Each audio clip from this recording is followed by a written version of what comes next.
Hay un Lacan puro y un Lacan pañuelo, un Lacan abrumado y un Lacan verdadero. Lo sorprendente es que todo eso da como resultado la nervadura exacta de una alegre sabiduría. Pendant un certain temps, on a pu croire que les psychanalystes savaient quelque chose.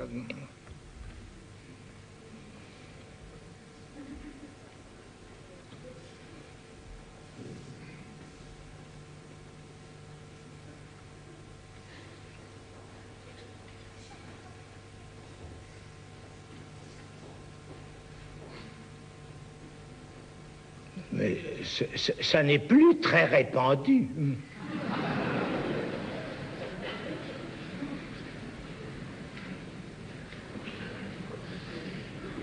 Le comble du comble, c'est qu'ils n'y croient plus eux-mêmes.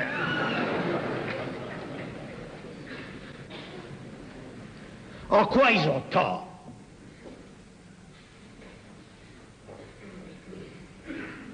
Car justement, ils en savent un bout.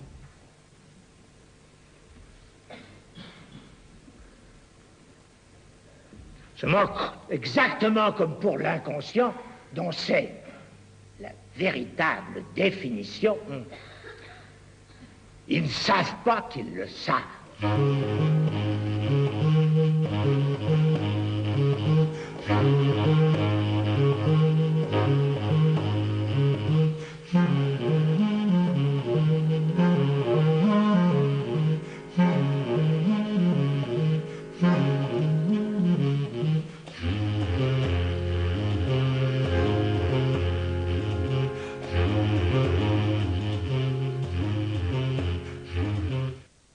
Desde 1950, Lacan había puesto en entredicho el ritual de las sesiones cronometradas de 55 minutos impuestas por la IPA y destinadas a preservar a los pacientes y a los alumnos en formación del poderoso influjo transferencial de sus maestros.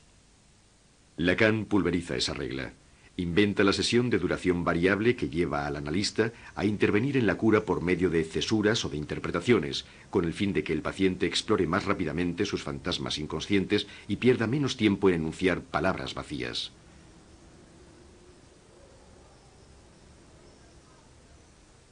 En 1971, profundamente afectada por el suicidio de su hermana, la psicoanalista portuguesa María Belo decide realizar con Lacan una segunda etapa de análisis. Creo recordar que fue una de las primeras veces que me referí al fallecimiento de mi hermana. Estaba llorando mucho y no tenía pañuelo. Él se dio cuenta y salió para traerme uno. Y bueno, yo me quedé con él, porque era un pañuelo de verdad, no un pañuelo de papel como hacen ahora. Era un pañuelo de mujer, de encaje, un pañuelo muy bonito. Así que me lo llevé para lavarlo y devolvérselo la próxima vez. Y me di cuenta de que era un pañuelo muy antiguo, porque estaba un poco rasgado y era de seda. Y de una forma imaginaria, de transferencia, pasé algún tiempo, no sé muy bien cómo se dice en francés, arreglando aquel pañuelo, haciendo una especie de encaje alrededor de aquel desgarro, que de hecho tenía mucho que ver, de una forma simbólica, con el desgarro que me había llevado hasta él. La calidad de su presencia hacía que se desencadenara un trabajo. Cada sesión desencadenaba un enorme trabajo analítico en mí, hasta el punto que cuando llegaba a mi casa escribía cartas de varias páginas que luego depositaba en su buzón durante los intervalos entre las sesiones.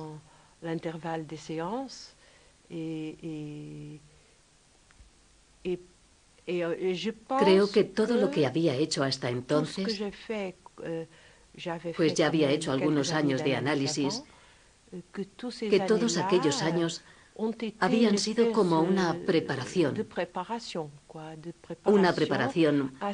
para lo que iba a desencadenarse en aquel momento.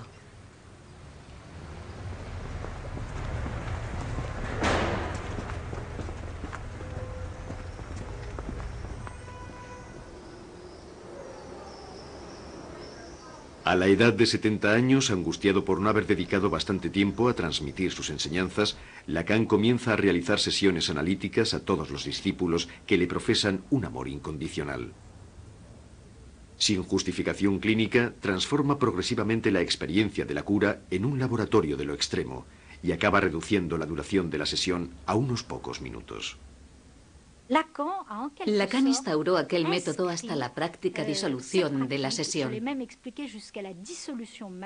Primero porque, en su situación de maestro solicitado, no podía rechazar el análisis a ninguna persona.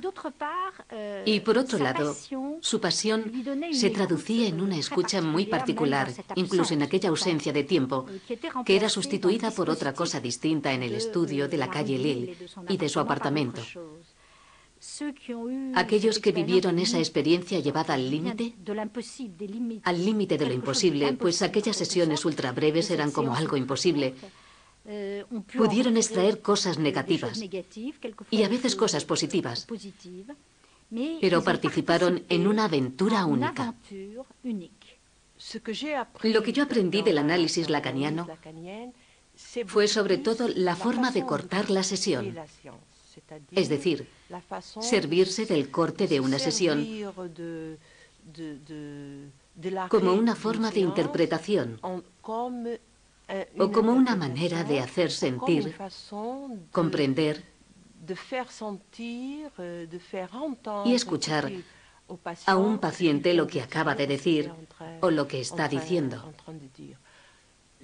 También pienso que lo que Lacan hacía con aquellas sesiones tan cortas estaba muy relacionado con lo que él era. Si pensamos en aquella época, la época dorada, aunque yo no conocí cómo era antes, en aquella época dorada de la escuela freudiana, donde era prácticamente un mito, mucha gente lo mitificaba. Lacan sentía la necesidad, en términos de transferencia, de hacer reaccionar a la gente, de hacer cosas que ninguna otra persona ha podido hacer después.